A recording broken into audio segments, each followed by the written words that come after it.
Hi, everybody. Welcome to the Gagnon Atelier. I'm your old pal, Tim Gagnon, and today we're going to be doing something a little bit different. We're going to be doing a little bit of a tutorial, and I'm really excited about that. We're going to be bringing you a lot more of these types of videos and a lot more new content coming up in the next coming weeks and months, and so I'm excited about that.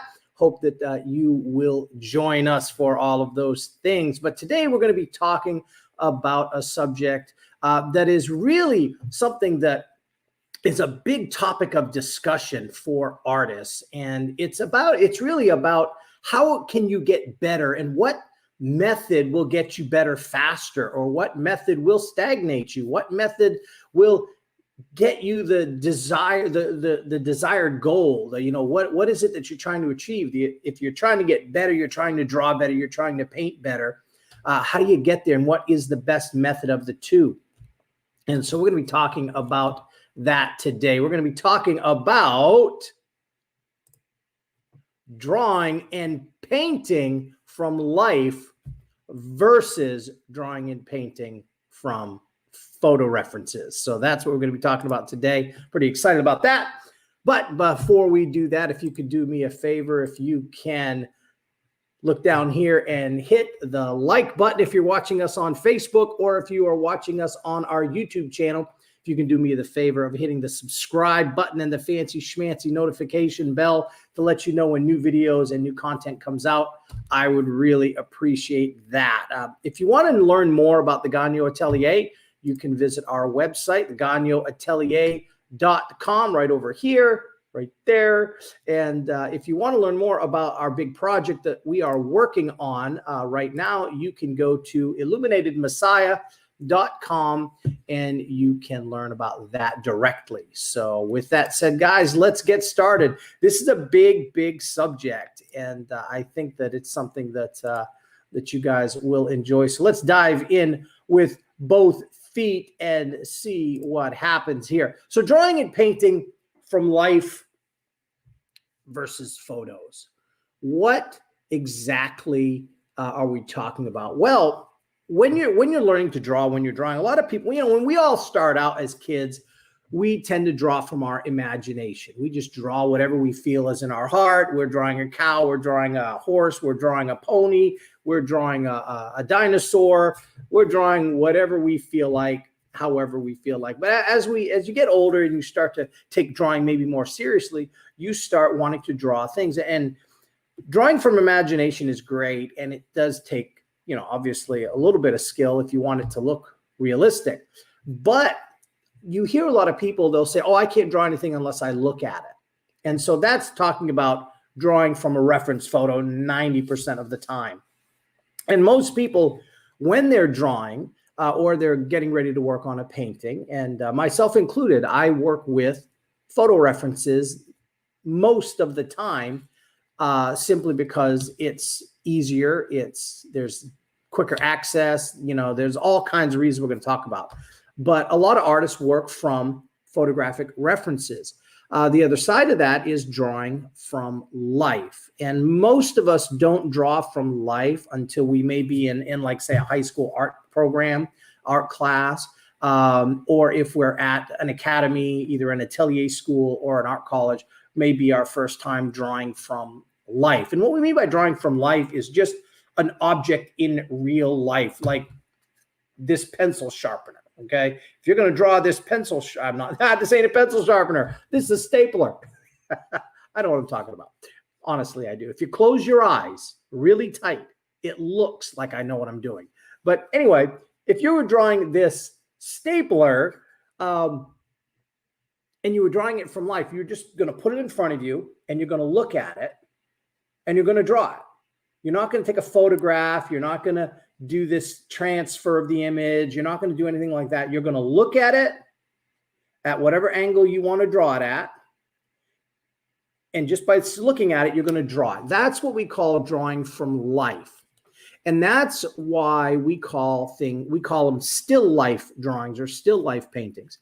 This would be considered a still life painting. If you had this and say this bottled water and maybe, I'll grab something here funny and this pen and, and my glasses and you put them all together.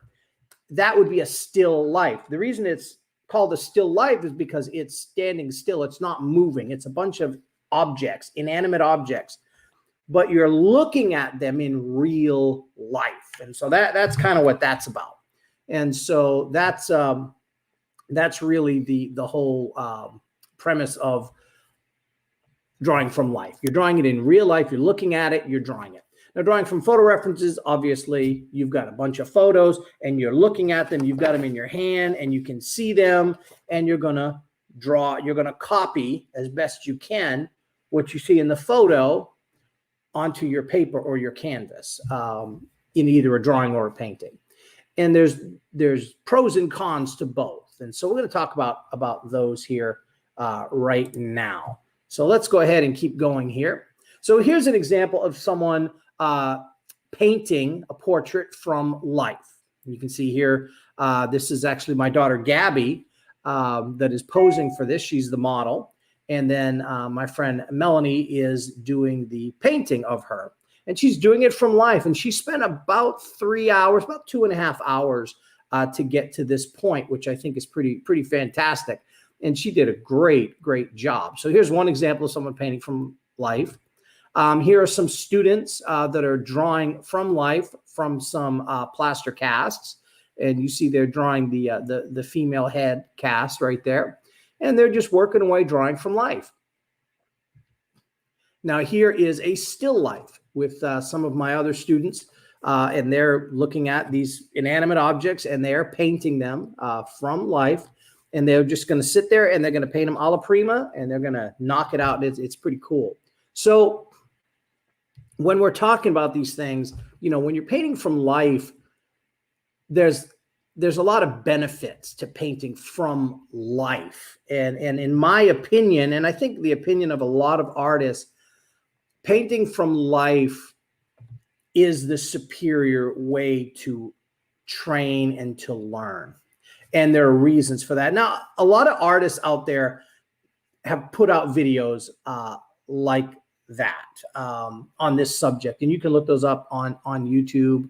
I got a few friends out there that have been on the Modern Masters podcast, for example, that discuss drawing and painting from life versus photos. And most of us agree that if you can, painting from life is the best way. You're going to grow the most. You're going to learn the most. You're going to have the greatest benefit from painting from photographic references. And so we're going to kind of look at one of the ways. I'm going to go a little bit of a different direction in explaining one of the reasons why it is best. And really what it boils down to is it's your eyes. It's the way humans see things, the way we look at things, the way our eyes and our brains work. And so that's kind of the way we're going here. So let's take a look at some slides here to give you an example of what I'm talking about. So here's a human, here's a dude, and this person is looking straight ahead, right? And the way that our eyes work is important to how we perceive things and how we draw things and how we paint things if we're painting from a life reference, whether it be a still life or you're outside plein air painting or you have a model sitting in front of you or standing in front of you. So when humans, the way our eyes work, it's basically like this. We have binocular vision, okay? That's why in the first slide, it was a pair of binoculars. So if you were to close your right eye and stick your hands out like this and close your right eye and put your hands like this and then bring your hands forward, one of the things that you would see is that this graph here is the left eye's field of vision. So at a certain point, you can see peripheral really great out of your left eye, but as your eye comes across it, you can't see anything over here if you have your right eye closed. Similarly, your right eye's field of vision goes from the right side, and it only goes so far. You can't see. If I close my eyes, I can't see my hand that's in front of me right here. I can't see that. If I'm looking straight ahead, I can see it here, but right there it disappears. And that's the point. I can see all the way over here. I can see my hand over here. Over there, I can see it. But right there, I can't see my hand anymore. And so that's what we're talking about. So the left eye and the right eye have field of visions. Now you'll notice that they overlap. And so this is really important because you see you have about 120 degree two-dimensional field of peripheral vision, okay? In other words, there's a section that is blind to your right eye, and there's a section that is blind to your left eye. But for a two-dimensional view of everything, you have a 120 degree field of vision where your right eye and your left eye overlap. You see like this, like your eyes can focus on things.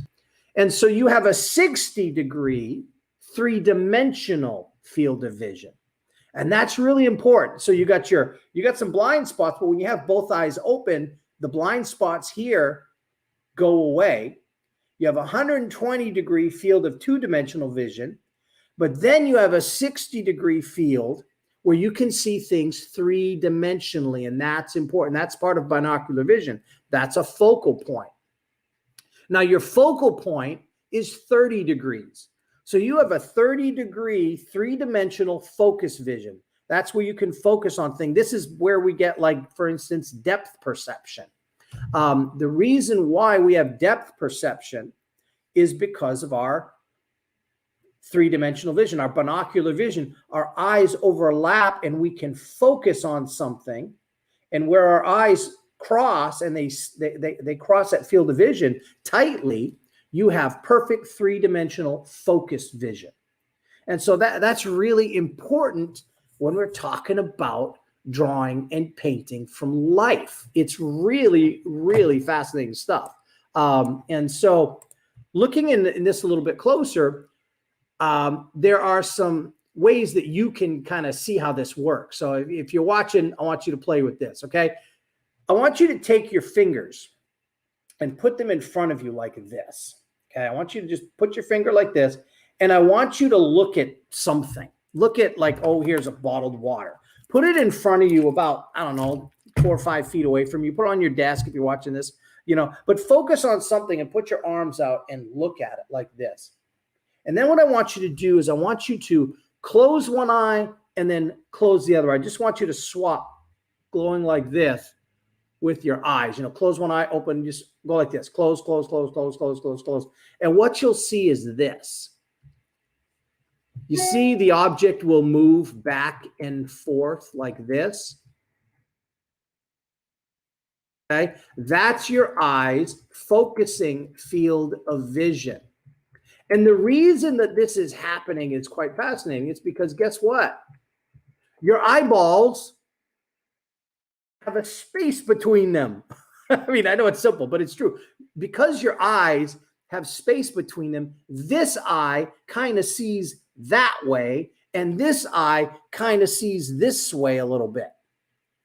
And so that's how we get that. Where they cross, they see something. But because this eye is, I don't know, it's about that far apart, it makes a difference, which causes this to happen, which is really, really neat. If you think about it, that's pretty fascinating. So your eyes can kind of toggle. Now, why is that important? That's because this effect. When you look at an object, and let's say you're looking at me in real life, okay? If you're looking at me in real life and you're staring at me, one of your eyes sees a little bit of this side of my head. If you're looking straight at me, you see a little bit of this, but your other eye sees a little bit of this side, just a tiny, tiny bit. But because you see a little bit of this as well as this, your brain kind of creates a more three-dimensional image, and you see that object. You see that thing in 3 dimensions. That binocular vision and this effect allows your brain to interpret what you're seeing in a 3-dimensional way. It's a much more accurate way of seeing things. You're seeing things the way they really are in 3 dimensions. Now, I've said this 1,000 times to my students, and I'm probably saying this to you for the first time, but all drawing and painting is creating the illusion of a 3-dimensional object on a 2-dimensional space. Your paper, the canvas, the art panel, the piece of wood, whatever you're painting on is 2 dimensions. But you're creating the illusion of 3 dimensions by using darks and light values, colors, different effects, but you're creating that illusion of 3 dimensions. So when you're looking at something from life and you're looking at it, your brain is showing you what it looks like in 3 dimensions. And when you can recreate that with your drawing and your painting, it's giving you more information. Your eyes and your brain are giving you a ton more information than you would get from, say, a photo. And so your drawing is then going to be more realistic. It's going to be more accurate. And so that's one of the big keys to, one of the biggest pros to drawing and painting from life is this effect. So the next question is what about camera? Like, what does a camera, how does a camera see? Well, the first thing I want you to notice is how many eyeballs does the camera have? Well, the camera has 1 eyeball. Now there are cameras now, like on your iPhone and your Android phone, where they got like 3 cameras, and they're trying to simulate that effect. But it doesn't work as good as your brain and your eyes. At the end of the day, a camera has 1 lens. It has 1 way to capture that image. And so because of that, it tends to flatten the image out. Because a camera can't see this side and this side, it can only see this, whatever this is, on a flat plane. And because of that, it's not giving you a truly accurate image compared to, say, your eyeballs. And so that's one of the first downsides to a camera. It's only got 1 eye. So it's like you looking at something and closing 1 eye and staring at it. You lose your binocular vision. You lose that ability for your eyes to create a 3-dimensional image. You can only see 2-dimensionally, and you can only see from 1 angle, one way. And that's what a camera, that's the only way a camera can see. So that's one of the downsides to working with a camera. So that's something, to think about. So I want you to look at this photo. This is a perfect example of one of the downsides to working with a camera. You have to be careful of how you shoot with a camera. Distance is important. If you get too close to the object with your camera, you will get warping because the lens on a camera is rounded. It's warped. Now mind you, so are your eyeballs, but that binocular vision kind of makes adjustments for that. But if you get too close with a camera, you get warping. Now, this is a video that I took with my Mevo, and I had the Mevo close, and it was obviously too close. Now, I look fine, but I'm actually quite warped in this image. And you can see it by looking at the sheetrock wall, the unfinished sheetrock wall. When I made this video, you can see the warpage. And I'll show you that a little bit closer here when you take a look at this. Okay. These are straight lines. Now, when you put these straight lines across the video footage, you see the walls warpage. Those lines are supposed to be straight. the wall's right over there. And trust me, when it was before I painted it, those sheetrock lines were straight up and down and straight across, because that's the plaster line where sheetrock, 4x8 sheets of sheetrock meet. So they're straight lines, so they're kind of straightish. Okay, but look at the warpage. Now, when you look at that, it's like a fisheye lens. It's quite dramatic. When you are drawing from photos, you want to make sure that your photo references are good. And so it's really, really important that, especially if you're using your phone, how you take the picture is important. If you're too close, you're going to have this warpage. You can't get away from it. It's impossible to not have this warpage. So when you're taking a photo, you need to back up. It's better to back up and zoom in a little bit than it is to get close with the camera. Because if you get too close, you're going to get warpage. And so to avoid this in your reference photo, because if I were to paint this picture as is, it's going to look warped. It's not going to look real. Everything's off kilter. The paintbrushes, the box that the paintbrushes are in, the iPad in the front of the screen, me, we're all warped significantly. So you got to be careful with your reference photos. When you take a reference photo, like, for example, people like to take selfies and they put the camera up high. They put the camera way, like way over here, and they lift it up. Well, guess what? When you take a selfie, your arm's length is actually too close. And so if you are painting from a reference photo that you took as a selfie, your arm is too close to your face to not create this warpage.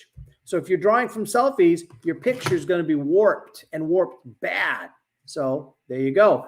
The other thing is if you put the camera up high and take those pictures, my daughters there, they do the whole, put the camera up, do the duck lip, do the things and all this and all that. And the reason why, ladies, we know why you do this. You take the picture up here, it's because it foreshortens and it makes you look tinier. And that's what it does. If you bring the camera here, it shows a little bit more what reality is. But if you're up here, that extreme angle and foreshortening, plus the warpage of the camera, it does magical things. But we all know why, girls, you're taking those pictures that way. Okay. It's because it makes you look better. That's why we're all doing it, but the point is that it's the warpage of the camera that is causing those things. All right. So depending on how you take the picture, it's going to make a difference, but you want to make sure your distance keeps this from happening. So you want to be 2-3 meters away would be best. 2 yards, about that distance. You don't want to be too close. But within a yard, way too close. So let's keep going and show you a little bit more. Here's another example. This is a photo that I took. The first image in red, the red arrow, is showing you an image that I shot from 3 meters away. Okay. The blue image is one that I shot from 1 meter away. Okay. Look at the difference between the two. It's pretty significant. You can see the warpage. Look at the nose. Look at the shape of the head. Look at the jawline, how long and stretched out it is. I took it from the same angle.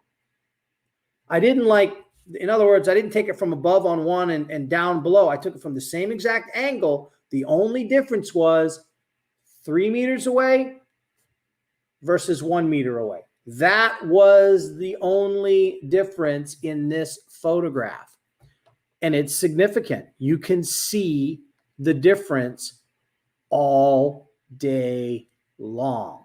So when you're taking pictures with a camera to use for your drawing or your painting, makes a big difference. That warpage is real.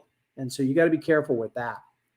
Okay. So let's go ahead and look at the pros and the cons, because there are pros and there are cons to each thing. It doesn't matter if you're painting from life or you're painting from photos, there are going to be pros, there are going to be cons. And so let's kind of go over those really quick.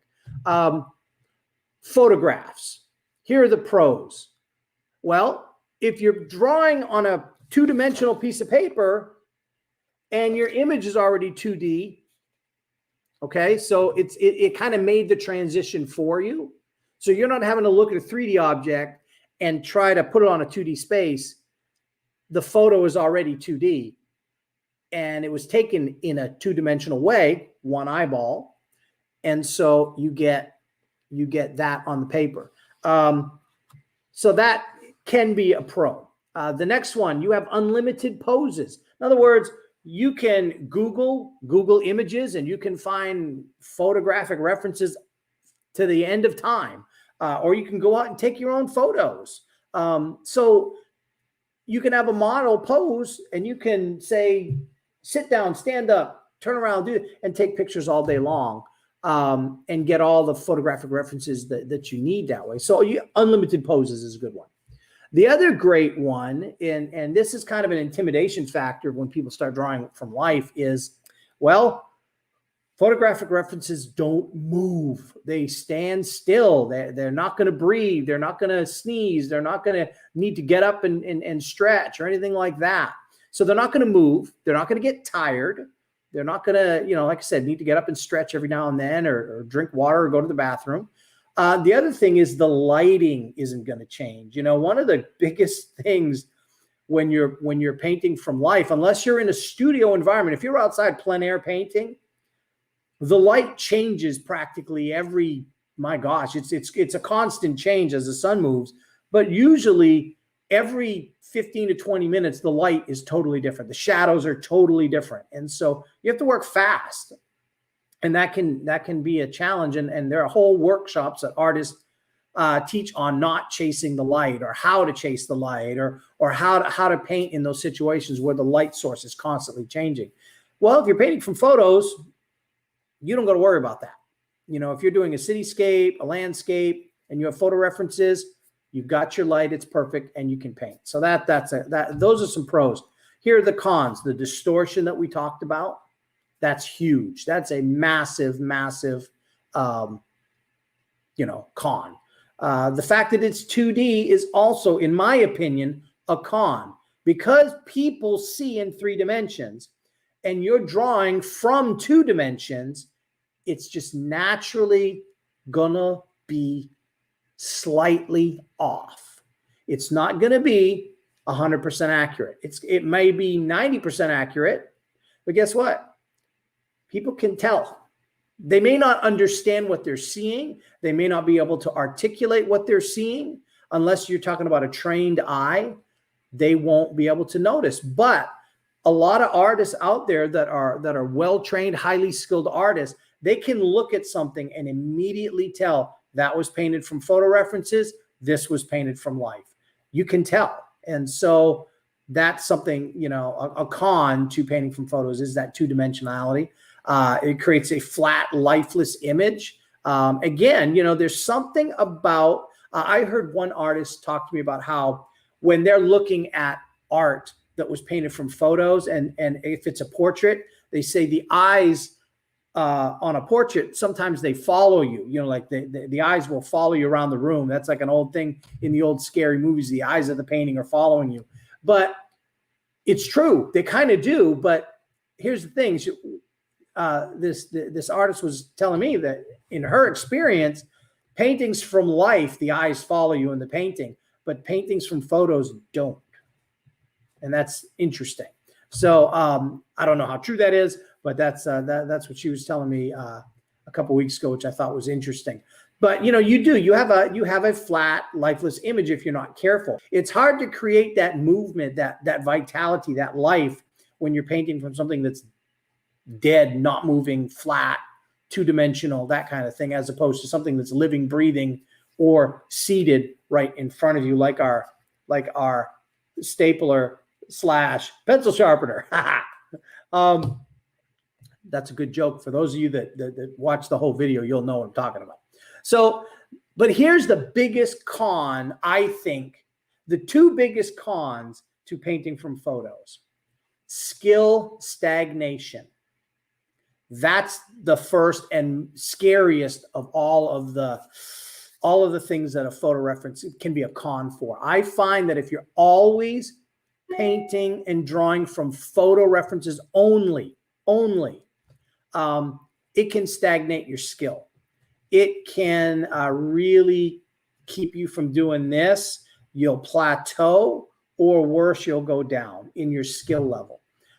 It's vitally important that if you do paint from photo references like I do, it's important that you regularly practice painting and drawing from life. So I'll do a lot of still life drawings. I'll go out and plein air paint. That's one of my favorite things to do. I do it for fun. I do it for relaxation. It's like going to the spa for me. Get outside. It's fantastic. But why am I doing it? It's to keep my eyes, my mind, and my hand, those skills of drawing what I see, sharp. And so I'm sharpening my knives when I go out plein air painting. That's one of the biggest reasons why I do it. Going to drawing classes or different things where we're drawing and painting from life. Again, do that as often as you can, because one of the cons of doing nothing but photo references is it can and usually does stagnate your skill. The other thing is you can become a slave to the reference. And what that means basically is you can't, if you don't have the reference photo and you can't do it. Your ability to paint from imagination and draw from imagination can go away. And again, that would fall under skill stagnation. But when I say a slave to the reference is you need the reference or you can't do it. You've got to have that reference or else it's, you can't make it happen. And the other side of that is your painting or your drawing, it looks not flat. The word I guess I'm looking for is it looks still. It doesn't look like it's alive, like it's moving, like it's in space. It looks like a mannequin. So you're drawing a person, but they don't look like they're standing there. They look like a mannequin that's been posted there. And that is something that you can see in people's paintings where they look lifeless. They don't look like they're really there. They look like they've been posted there like a mannequin or like a clip art. And so that's something that can happen when you are a slave to your reference photos. So now let's go to the pros and cons of life. The pros and cons of life: three-dimensional image. Your eyes, you see binocular vision, you see three-dimensionally. It's a huge thing.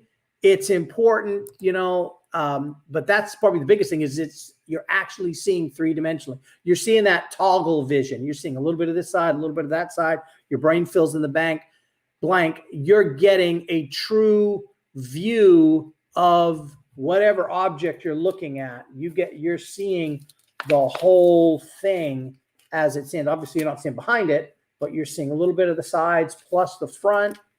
So you're getting that true 3D image in front of you that you get more information to paint to. So that's really cool. The other thing, painting from life, anything, anywhere, anytime. Now that's a fact, folks. If I'm lying, I'm frying. Let me tell you something. There is no excuse for you not to be drawing and painting a little bit every day. And here's what I mean by that. I can draw a pencil sharpener. I can draw the bottled water. I can go and draw. I mean, I got a zillion things in here. Look here. Let me reach for it. I've got a boxing glove, right? Okay, so there's a zillion things that you can paint. There's no excuses not to paint. There's really not. You can draw, you can paint anything, anytime, anywhere. It's just a matter of doing it. So you can go in your backyard. You can go in your front yard. You can go to the park. If you don't want to go outside and plein air paint because you think, oh, that's too much work, you get your sketch pad, you sit down, you draw. If you have family members, you've got free models. You don't even have to pay them. And here's the trick on getting models to pose for you. This is what I do. When my wife is sitting down watching Grey's Anatomy, she likes to binge watch Grey's Anatomy, so she'll save up episodes and watch a bunch. Well, guess what? I know that my wife is going to be sitting on the couch, not moving an inch for at least an hour, sometimes multiple hours, watching her show. And so what I do is, instead of watching the TV, I sit on the other side of the couch with my sketch pad, and I'll draw my wife watching the TV. You can draw your kids. You can draw your husband, your wife, your kids, your dog sleeping. You always have models. So the pros to drawing from life, you have enough objects in your house. Shoot, go in your fridge, pull out a bunch of fruits and vegetables, throw them on the kitchen table, and then sit across and draw them, right? You always have things to draw and paint from life. And again, your family, free models. Here's the best thing about painting from life. Just as the biggest con with photographs is skill stagnation, the greatest pro for painting and drawing from life is that it's a skill maximizer. You want to put your skill on a rocket ship, draw and paint from life, and do it 30 minutes every day, or do it 3 days a week for an hour, or 2 hours, or 3, whatever you can cram in. But draw and paint from life a little bit every day, and you will see your skill, the bell curve, just go like this on your skill level. Your skill will rise and rise significantly. So that's the greatest pro, in my opinion, of drawing from life, is that it's the opposite of painting from photographs. The greatest con from drawing and painting from photos is the skill stagnation, but the greatest pro in drawing from life is that it's a skill maximizer. So, when I was a little boy, I used to watch a show called Secret City on PBS, and it was a drawing show. And there was this guy who was dressed up like a pilot, like a fighter pilot in the military. He had like magic markers and different patches and different things, drawing tools all over his uniform. And he had this big giant mustache. And he would say at the end of the show, he would say, "Remember, kids, draw, practice your drawing 30 minutes every day." And I'd be like, "Okay, Commander Mark, I'm going to go." And I'd run and I would draw like crazy, and I'd get on the floor and I'd draw. And that's what I would do. I'd watch Commander Mark, and then I'd run and I would draw. And, but if you do that and you draw from life a little bit every day, you're going to see your skill go through the roof. I promise you. You give that 3 to 6 months, you're going to be shocked at how you're going to grow.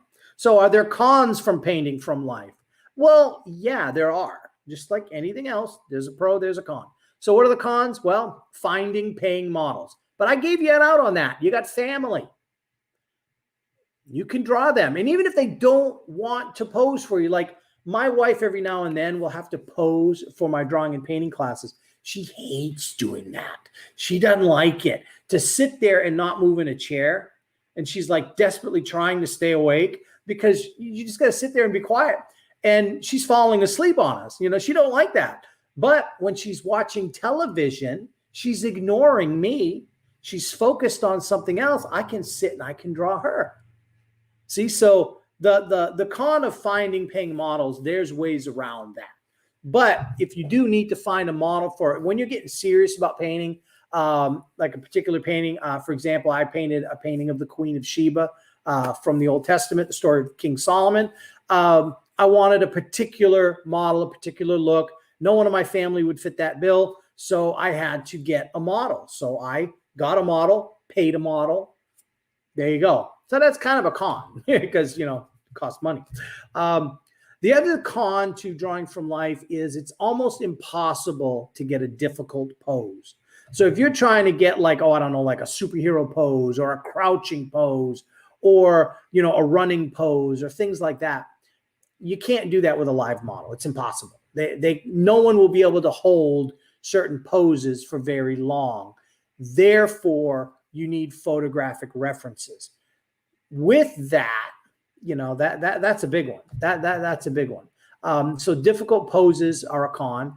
And then the last one is models get tired, they move, and if you're outside painting, the light source is constantly changing. And so you don't want to chase the light, but you've got to work around and figure it out how you're going to paint your painting. And so that's part of the challenges of painting from life. Difficult poses, moving, tiring, they need to take breaks, light changing, and then of course finding a model. Those are your cons. My opinion, the cons are pretty small and easily fixed. The only one is the difficult poses. The difficult poses, you definitely need to have photographic references. That's a big one. I have a video, and I'll post the link to it in the description below, and I'll put a link above us here when I can edit the video, where I talk about how sometimes you need to put a costume on your model, but you don't have that costume, and how you can use Photoshop to create a customized photo reference for your situation. So in that case, you need photographs, and you can use Photoshop to create that. So you can combine a difficult pose with costume things, and that will make all the difference in the world for your if you have to use photo references. So at the end of the day, guys, photo references versus drawing from life, there are pros, there are cons, but it's really up to you. My opinion is draw and paint from life as often as possible. But if you have to use photo references, make sure that you use the photo references in the right way. And the biggest thing is make sure that you don't have warpage in your photo reference. So you need to back up to take the picture. Make sure you're at least 3 meters away. It's better to zoom in that case than to bring the camera closer. Bringing the camera closer will actually warp that image, and so that kind of kills it. So pros and cons: draw from life as often as you can, as training and as practice. And if you can get a model or you have a still life that you can keep for a long time in multiple sessions and take 3-4 hours to 8 hours to paint, go for it. Go for it. But if you have to use photo references, just make sure that you use those photo references in the correct method and understanding. I think if you combine the two, you get a win-win, because painting from life gives you the skill level and the understanding that when you then go to paint from photos, you know what they're missing and you can make those adjustments. So that would be my advice on that, guys. Painting and drawing from life versus painting and drawing from photographic references, the pros and the cons. There you go. I really hope this video helped you out. There's a bunch of other videos out there. Cesar Santos has one that he just did. Lacey Lewis she has like 2 or 3 videos in a row where she goes in depth on each one. Those are some great videos to check out. I'll try to put the links in the description below to their videos. And that's about it, guys. So with that said, guys, don't forget, if you like videos like this, the next video I'm going to do is we're going to talk about this bad boy, the color wheel. Okay. We're going to talk about the color wheel and why every artist, especially plein air painters and photographers, should be carrying one of these in your pack.